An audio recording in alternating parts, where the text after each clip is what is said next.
Ok, j'espère que tu vas bien. Premièrement, bonne année. Je vais te passer le couplet sur le fait que les bonnes résolutions en 2023, ça ne marche pas, d'accord? Je pense qu'il y aura déjà assez de monde pour en parler, assez de monde pour parler de fixer des objectifs, même assez de monde pour parler de te motiver, de passer à l'action. Aujourd'hui, j'aimerais qu'on traite le problème des outils qu'on utilise pour se motiver et notamment de la visualisation. Donc, la visualisation, c'est un outil que moi j'ai longtemps utilisé et qui est énormément conseillé par le développement personnel. Moi, j'ai commencé à lire du développement personnel, j'avais 16 ans, donc ça fait plus de la moitié de ma vie en arrière. J'ai 35 ans, aujourd'hui j'aurai 36 ans cette année. Et donc la science elle est relativement claire sur le fait de visualiser ses objectifs, c'est contre-productif. Donc, la visualisation telle qu'elle est présentée en développement personnel va diminuer ta motivation. Donc on va voir aujourd'hui dans cette vidéo un outil qui est proposé en psychologie pour renforcer ta motivation. Et j'aimerais vraiment, tu sais, qu'on se replonge dans notre enfance pour exemple, parce que c'est un outil, c'est quelque chose qu'on utilisait naturellement étant gosse, approchant les fêtes de Noël. Donc je sais pas toi, en tout cas moi, quand j'étais gamin, j'adorais les Lego. Et il y avait toujours ce fascicule avant Noël avec tous les Lego que tu pouvais recevoir, enfin tu pouvais acheter. Et j'étais là, je savais que mes parents ont toujours été des très bons parents et donc du coup on gâtait étant jeune, donc j'ai eu de la chance. Et j'avais toujours ce Lego que je savais que j'allais recevoir et donc du coup je regardais tous les soirs mon Lego. Donc là je faisais de la visualisation et en même temps je ressentais la frustration de ne pas posséder ce Lego. Et donc du coup, ça générait un enthousiasme, une anticipation qui était vraiment d'une intensité assez élevée, voilà. Et cette même intensité, en fait, on la crée nous-mêmes. C'est une perception qu'on crée nous-mêmes. Et on est doué pour ça étant enfant. Et puis quand on grandit, on lance un business, on n'utilise plus ces outils et on va manquer de motivation. Je veux dire, on est ultra motivé à recevoir un Lego, une Barbie ou peu importe. Mais quand il s'agit de lancer son business, quand il s'agit de gagner de l'argent avec son business, on a tendance facilement à procrastiner ou à se disperser, à faire un pas en avant, deux pas en arrière. Et donc, on va remettre un peu au centre cette technique. Aujourd'hui, je vais t'expliquer ça. Moi, ça m'a énormément changé la vie. Je me suis rendu compte aussi, d'ailleurs, l'avoir utilisé quand j'étais encore salarié et que je suis devenu indépendant. Donc, j'étais dans un job que je détestais, hein, forcément, d'accord. Enfin, je veux dire, pour moi, être entrepreneur, c'est que t'as pas le choix d'être entrepreneur parce que le salariat, c'est un truc, c'est pas fait pour toi, tu vois. Si tu aimes bien le salariat, devenir entrepreneur, je dis pas que c'est impossible, mais ça va être très compromis. Parce que il te faut vraiment une force de quitter le salariat. Et donc, du coup, c'est ce truc, cette frustration engendrée, attachée au salariat, d'accord? Et moi, le dernier job que j'ai eu, vraiment, j'étais à la logistique. Je me faisais lyncher de tous les côtés par les clients, par mes supérieurs, parce qu'il y avait une désorganisation. Je travaillais dans le bâtiment, j'étais à la logistique management d'une société et personne n'était organisé et je supporte pas ça et bref, et j'étais au téléphone et je devais répondre à des clients qui devaient recevoir leurs marchandises le lendemain alors qu'en fait on était en retard de 3 mois et je devais lui annoncer la veille alors qu'il y avait 30, 40, 50 employés qui étaient mobilisés sur le chantier pour recevoir la marchandise. Donc catastrophe. Et du coup, je me suis mis à détester ce job de plus en plus, chaque jour un peu plus. J'en ai jusqu'à donner des coups de poing dans des portes, alors que je suis quelqu'un de relativement flegmatique. Et cette frustration-là, couplée à la visualisation de mon objectif, donc je faisais un truc extrêmement cliché, et en même temps, quand j'étais durant mon boulot, j'allais regarder des photos en Thaïlande, je rêvais de dire, ok, je me disais, mais si même je peux, je sais pas, gagner, combien je peux gagner au minimum nécessaire pour pouvoir vivre en Thaïlande, même si j'ai l'appart le plus pourri, que j'ai pas la clim, que j'ai rien, mais je peux me concentrer à bosser sur mes projets, plutôt que de devoir subir ça, j'en étais là, tu vois, genre, je veux dire, si j'ai un appart même à 200 balles, que je dois vivre en coloc avec des gens, je m'en foutais, tu vois. Le but c'était de pouvoir me barrer. Et j'ai commencé à regarder sur internet combien ça me coûterait de vivre là-bas. Bon, finalement j'ai quand même pris un standing plus élevé et je me suis fait un petit calcul, mais j'avais cette frustration de vouloir me barrer, qui était pour moi le carburant qui permettrait justement carburant qui m'a permis de me motiver. C'est pas la visualisation de mon objectif, ça c'est plutôt le catalyseur, tu vois, la visualisation de l'objectif, c'est où c'est que je vais, où c'est que je mets mon énergie, dans quoi je l'investis. Et la frustration, elle est plus là pour donner l'élan, d'accord? Il y a et moi, je suis absolument contre ça. Tu sais, quand tu tapes sur le dos d'un ami, mais non, ça va aller, ta vie elle est pas si pourrie, voilà, machin, blablabla. Alors, Et je dis pas quand il y a un deuil ou des trucs comme ça, mais je veux dire quand t'as quelqu'un qui est pas bien de manière chronique, tu vois, genre c'est une personne qui est sans raison apparente, elle est triste, elle a une mauvaise humeur, elle se victimise, il y a des choses qui effectivement vont pas dans sa vie, mais c'est de sa responsabilité de les changer, et que en tant qu'ami, t'es là, tu la réconfortes, t'es là, non mais ça va aller, t'inquiète pas, c'est pas si grave, blablabla. En fait, qu'est-ce qu'on fait quand on fait ça? On cherche à diminuer la frustration dans l'immédiat. Et quand tu fais ça, tu retires à la personne la motivation de changer. Et donc tu la maintiens dans son état qui la rend malheureux. Donc ça lui fait du bien sur le moment, mais ça lui fait du mal sur le moyen long terme. Et c'est une chose que naturellement on a appris à faire avec nous-mêmes, à retirer cette frustration, on se plante la tête dans le sable telle une autruche, et même si les autruches se plantent pas la tête dans le sable, mais voilà, on fait l'autruche et on regarde pas, genre si tes finances sont pas bonnes, si tu as des problèmes de santé, si tes relations sont pas bonnes, etc. On a tous les problèmes dans notre vie. Si on les regarde pas en face, on évite la frustration. Tu vois, je veux dire, par exemple, quelqu'un qui est pas bien avec ses finances, il osera pas ouvrir son compte en banque en ligne pour voir combien il lui reste, parce que ça le met mal à l'aise. D'accord? C'est cette situation. Et donc, il évite la frustration. Alors que justement, ce qu'il faut faire, c'est prendre conscience de ta situation actuelle. C'est souffrir de ta situation actuelle. C'est remettre la frustration là où elle doit être. Il y a de la frustration saine, il y a de la frustration malsaine. Comme toute émotion, une émotion, c'est une information qui t'indique quelque chose. D'accord?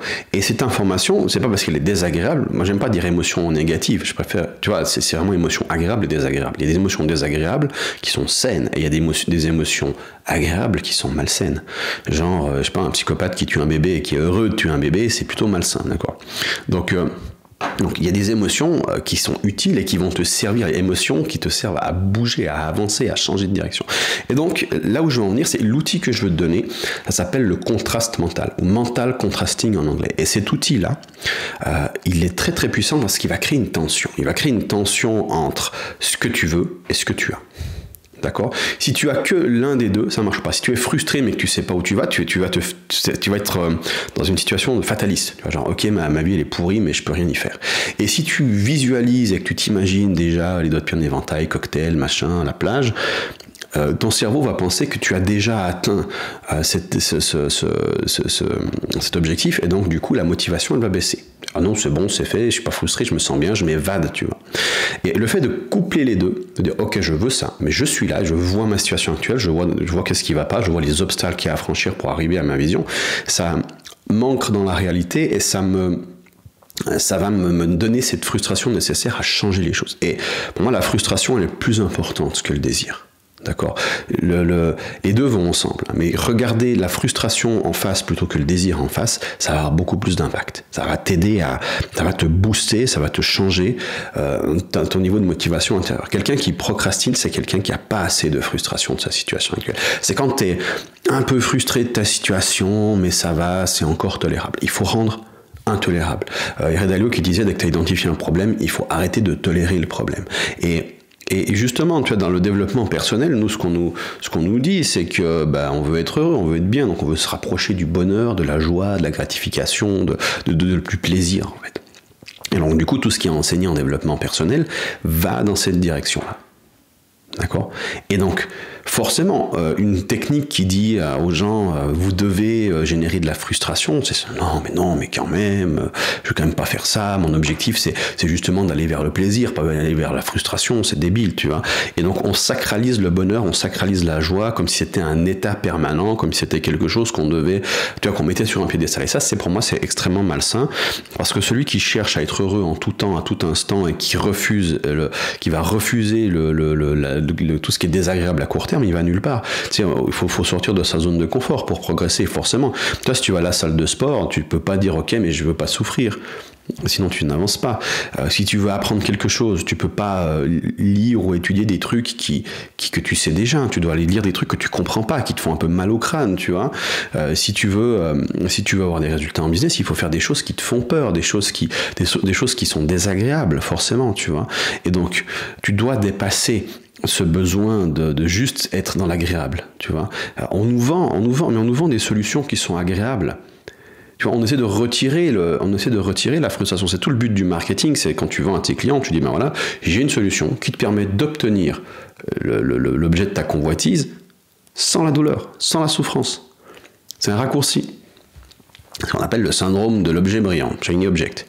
C'est comme ça qu'il est engendré. Il est engendré par le marketing derrière, tu vois, et donc par la nature humaine aussi, parce qu'on se sert de la nature humaine. Mais la vérité, c'est que derrière toute chose que tu veux, il y a un prix à payer. Et le prix à payer, c'est une frustration à subir. Alors, il ne faut pas se frustrer pour se frustrer. C'est juste que ce que je suis en train de dire, c'est que c'est un passage obligé. Et donc, si tu veux atteindre tes objectifs en 2023, au lieu d'essayer d'éviter la frustration, mon conseil, c'est de t'en servir. De dire, ok, là maintenant, qu'est-ce qui me frustre là tout de suite que je veux changer? Et je regarde ça droit en face. Et tu crées un contraste, tu crées une tension entre ma situation actuelle et la vision. Et donc, du coup, plus tu crées ce contraste, plus tu vas avoir une tension forte, plus tu vas avoir de l'intensité, plus tu vas avoir de la motivation. Alors, un truc qu'il faut faire attention avec ça, c'est que donc si on prend l'opposé de cette théorie, et qu'on se dirige vers le stoïcisme et le bouddhisme, ce que nous disent ces philosophies, c'est que en fait, le meilleur moyen d'être heureux, d'être bien, c'est d'arrêter de désirer, c'est d'arrêter d'être attaché au désir. Et donc on fait l'exercice exact inverse de ce que je suis en train de te dire là pour se sentir bien, d'accord?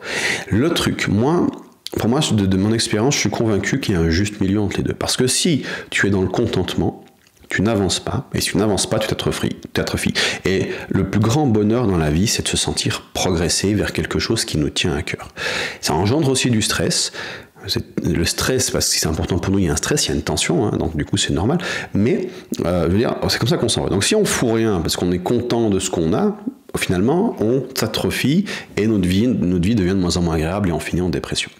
A contrario, si on tire trop, on crée une trop grosse tension du style, à ce moment, je sais pas, t'es SDF et tu veux devenir milliardaire, tu crées une tension énorme qui va potentiellement te faire craquer. En fait. Tu vois, c'est comme à la salle de sport, si tu mets des poids beaucoup trop lourds pour pousser alors que tu n'as encore pas tellement de muscles, que tu ressembles à une limace, d'accord, tu vas forcément te faire mal. Donc il y a des paliers, ok.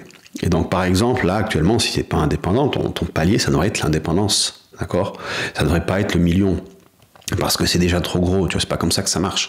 Donc on se fixe déjà l'indépendance. Et c'est un objectif qui est challengeant, mais qui te semble quand même accessible, d'accord? Tu trouves un objectif accessible mais challengeant.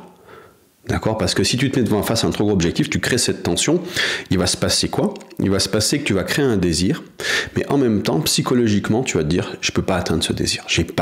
Inconsciemment, ton self-talk qui dit, non, mais moi, je peux pas faire ça, je suis pas assez doué, je suis pas assez X, il manque Y. Et donc, du coup, tu te crées une frustration qui n'est pas résolvable. Et donc, du coup, tu as une tension qui est tellement forte que tu vis dans une anxiété, tu vas vraiment créer de l'anxiété, du stress, et une dépression aussi. Donc, il y a un juste milieu à trouver. Je pense qu'il faut une tension, la bonne tension permet d'avancer et d'avoir plaisir à avancer. Et d'ailleurs, il y a un bouquin là-dessus qui s'appelle Flow, qui est très connu, de Mihaly Csikszentmihalyi, qui parle de cet état de flow, où justement, il te dit qu'une tâche, elle est intéressante quand elle est au juste niveau de difficulté. C'est une courbe de Gauss, comme ça, je sais pas si tu as déjà eu les courbes en cloche. Donc si elle est trop facile, elle est chiante, elle est ennuyeuse, et si elle est trop difficile, elle est déprimante, elle est démotivante. Mais avec le juste niveau de stress, avec le juste niveau d'intensité, de difficulté, tu as une tâche intéressante. D'accord? Et donc c'est de trouver un objectif qui te donne ce niveau de difficulté là, comme ça tu vas avancer vers tes objectifs de manière confiante. Tu vois. Le juste niveau dépend aussi de toi, d'accord? C'est tout un art et une science à la fois de fixer ses objectifs. Ok, donc générer cette tension permet de générer de la motivation. Voilà, ça tu peux regarder d'ailleurs sur Google, hein, tu tapes mental contrasting, il y a des études qui ont été faites là-dessus, on a des chiffres, moi c'est ce que je dis toujours aux gens, et je vais terminer là-dessus, c'est que on vit dans l'époque du bullshit. D'accord? On vit dans l'époque du bullshit. Aujourd'hui, qu'est-ce que ça veut dire? C'est-à-dire que des gens, même avec de très hauts statuts, ont des discours qui sont complètement vides de sens, qui sont faux, et en qui on croit. Je te parle de gens, des gens comme Elon Musk, des gens comme Peterson, des gens qui sont très connus, qui te racontent des trucs qui ne t'aident pas. On croit en ces gens, mais en réalité, il faut comprendre un truc, c'est qu'il y a toute une machine derrière, une machine marketing. Le web, c'est ça. Le web, c'est quoi? Je veux me créer une audience pour ensuite monétiser cette audience, pour en tirer profit de cette audience d'une manière ou d'une autre. Et tout le monde joue ce jeu-là sur le web, d'accord? Et d'une manière ou d'une autre. Et donc forcément, qu'est-ce qui marche? Moi j'appelle ça l'échelle de propagande. Tu as, d'un côté, tu as la vérité, l'utilité, et de l'autre côté, tu as le sensationnel. Et en fait, on pourrait dire science et pseudo-science, d'accord? La science, c'est chiant, parce qu'elle ne va jamais te dire c'est comme ça ou comme ça, la science. Elle va dire probabilité 80%, enfin 80%, que ça soit vrai, ou ça se produit dans 80% des cas, voilà, ou bien finalement une autre étude vient contredire, donc on n'est pas trop sûr de ça. Voilà. La pseudo-science, elle te dit fais ça et ça marche. Et c'est une technique magique qui va complètement changer ta vie, c'est une technique magique qui va complètement résoudre tes problèmes. C'est noir ou blanc. Le sensationnel est noir ou blanc, alors que la science, elle est nuancée. Et les idées qui se propagent sont les idées qui sont radicales, sont les idées qui sont noires ou blanches. Donc toi, quand tu as des intérêts économiques, qu'est-ce que tu fais? Eh bien, tu vas chercher à capter l'audience. Donc qu'est-ce qui capte l'audience? C'est le sensationnel. Donc on s'en fout que ce soit vrai ou pas. Tant que c'est sensationnel, que ça fait de la vue, que ça fait du client. Et je te garantis qu'il y a des trucs que tu es en train de suivre maintenant qui sont bullshit. Vraiment. Donc faut faire attention à ça. Il y a très peu de choses à consommer qui en valent vraiment la peine. J'aurai l'occasion d'en reparler dans d'autres vidéos. Je te fais cette petite parenthèse ici. Mais c'est pas parce que quelqu'un est populaire, et même la popularité est inversement proportionnelle à la qualité en général, d'accord? Parce que les gens qui sont, comme je disais, tu vois, c'est vraiment de la science de précision, des choses qui sont vraiment qualitatives, c'est ultra chiant, d'accord? Je te donne un exemple d'information utile et vraiment qui peut te servir. Alors il faut comprendre t'as besoin de comprendre toutes les maths derrière, moi-même je les comprends pas, mais comprendre la grande idée derrière ça, ces lois, et t'en servir. Les lois de la thermodynamique, d'accord? Qui ça fait rêver d'apprendre les lois de la thermodynamique à part une fraction de nerd? Pourtant, en thermodynamique, on peut apprendre beaucoup de choses. Les lois de friction, viscosité aussi, par exemple. On peut apprendre beaucoup de choses de ça et s'en servir en business, d'accord? Ce genre de savoir, on a une certaine... Alors, ça ne veut pas dire qu'ils sont absolument vrais. Un jour, peut-être, il y aura d'autres découvertes qui viendront invalider la thermodynamique, mais... jusqu'à preuve du contraire, on a quelque chose de relativement fiable sur lequel s'appuyer, sur lequel prendre des décisions. C'est donc chercher, disons, les informations qui te seront vraiment utiles sont du côté de la vérité et de l'utilité, sont chiantes. D'accord? Et donc, c'est un niveau enfin je sais pas, genre moi si le truc intéresse tout le monde, c'est une information qui est géniale, qui clique, c'est genre ah ouais, tu vois, je me méfie tout de suite. Les idées populaires, je m'en méfie parce que par extension elles sont rarement justes. Et moi ce qui m'intéresse c'est d'avoir des idées utiles. Voilà, petite parenthèse par rapport à ça. Donc je reviens donc le mental contrasting, contraste mental. Donc ça a été validé empiriquement, hein, d'accord. Il y a notamment les objectifs WOOP, tu peux regarder WOOP, je te laisse regarder sur Google si ça t'intéresse. Moi je vais de mon côté faire de plus en plus de vidéos, donc là mon objectif c'est de faire une vidéo par jour, donc je vais tester les shorts, je vais tester différents formats, je mettrai peut-être un plus joli fond, les couleurs et tout, là il faudra que je travaille un peu ça, mais mon objectif était déjà de créer une première vidéo aujourd'hui, de te souhaiter la bonne année, de te donner un outil pour entamer cette année avec ferveur, joie, bonheur et efficacité et frustration aussi. Je te souhaite toutes les belles frustrations du monde qui vont t'aider à atteindre tes objectifs et je te souhaite aussi une magnifique journée, une magnifique semaine et on se retrouve demain pour une prochaine vidéo. Salut!